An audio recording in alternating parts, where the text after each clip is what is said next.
ఈ విషయం అంటే ఇక్కడ వచ్చినటువంటి వేద విద్వాంసులందరినీ చూసినప్పుడు ఆ ఒక విషయం చెప్పాలి అని నాకు మనస్సుకు అనిపించింది. ఏమిటి అనంటే, ఒక కాలంలో ఇదే విధంగా అందరూ వేద పండితులు ఎవరైతే ఉన్నారో మీలాగే వేద పండితులుగా ఉండి ఆ తర్వాత విశేషంగా వైరాగ్యాన్ని పొంది మా గురువరేణ్యుల సన్నిధికొచ్చి మా గురువరేణ్యుల్ని ప్రార్థించారు.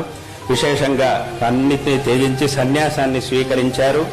సన్యాసాన్ని స్వీకరించి ఆ తర్వాత మా గురువుల యొక్క ఆజ్ఞతో శృంగేరి దక్షిణాంనాయ శృంగేరి శారదాపీఠం యొక్క శాఖామఠం ఏదైతే ఉందో కర్ణాటకలో బెంగళూరు దగ్గర శృంగేరి శివగంగా మఠం అని ఏ మఠం అయితే ఉన్నదో అక్కడ అధిపతిగా వెళ్ళాలి అని మా గురువరేణ్యులు ఆజ్ఞ చేసినప్పుడు అక్కడికి వెళ్ళి అక్కడ మఠంలో దాదాపుగా ఒక పుష్కర కాలం దగ్గర ఒక పుష్కర కాలం పాటు ఆ మఠంలో అధిపతులుగా ఉన్నారు.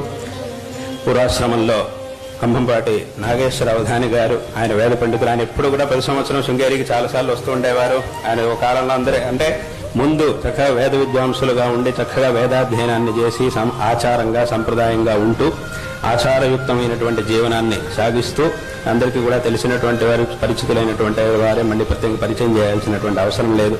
ఎన్నోసార్లు శృంగేరికి రావడమే కాకుండా అక్కడ శృంగేరిలో ఇప్పుడు కూడా వేదపారాయణ ప్రతి సంవత్సరం అక్కడికి వచ్చే వేదపారాయణ చేస్తూ ఉండడం, విశేషమైనటువంటి శ్రద్ధాభక్తిని కలిగినటువంటి వారే. ఆయన ఎప్పుడు కూడా శృంగేరికి వస్తూ ఉండేవారు, అక్కడ వేదపారాయణ చేస్తూ ఉండేవారు. ఆయన వేదాధ్యయనం చేశారు. అదేవిధంగా ఆయన వంశంలో వేదాధ్యయన పరంపర నుంచి వచ్చినటువంటి వారు అదేవిధంగా తమ పిల్లల్ని కూడా చక్కగా వేదాధ్యయనం చేయించారు. తర్వాత ఆ పురాశ్రమంలో మనవాళ్ళు అందరూ కూడా ఇప్పుడు వేదాధ్యయనం చేస్తూ ఉన్నారు.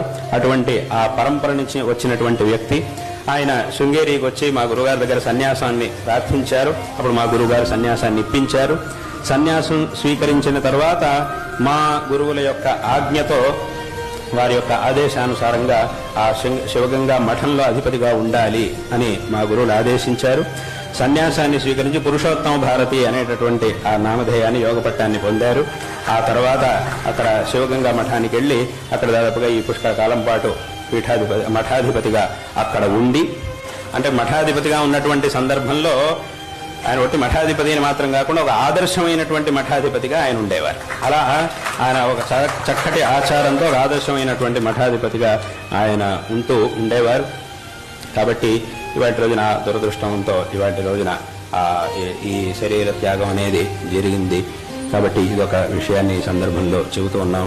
ఈ మధ్యలో కొంతమంది ఏదో బురద జల్లాలని కూడా ప్రయత్నించారు, కానీ అవేమీ కూడా జరగలేదు, అవేమీ కూడా నడవలేదు.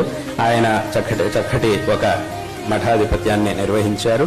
చక్కగా అందరికీ జ్ఞాపకం ఉండేట్టుగా చక్కగా మంచి వ్యక్తిగా ఆయన ఉండేవారు. కాబట్టి ఈ విషయాన్ని కూడా చెబుతూ అందరికీ ఈ సందర్భంలో మరొకమారు నారాయణ స్మరణ పూర్వకమైనటువంటి ఆశీర్వాదాన్ని తెలియజేస్తూ ఈ భాషణాన్ని ఇక్కడికి ముగిస్తూ ఉన్నాం.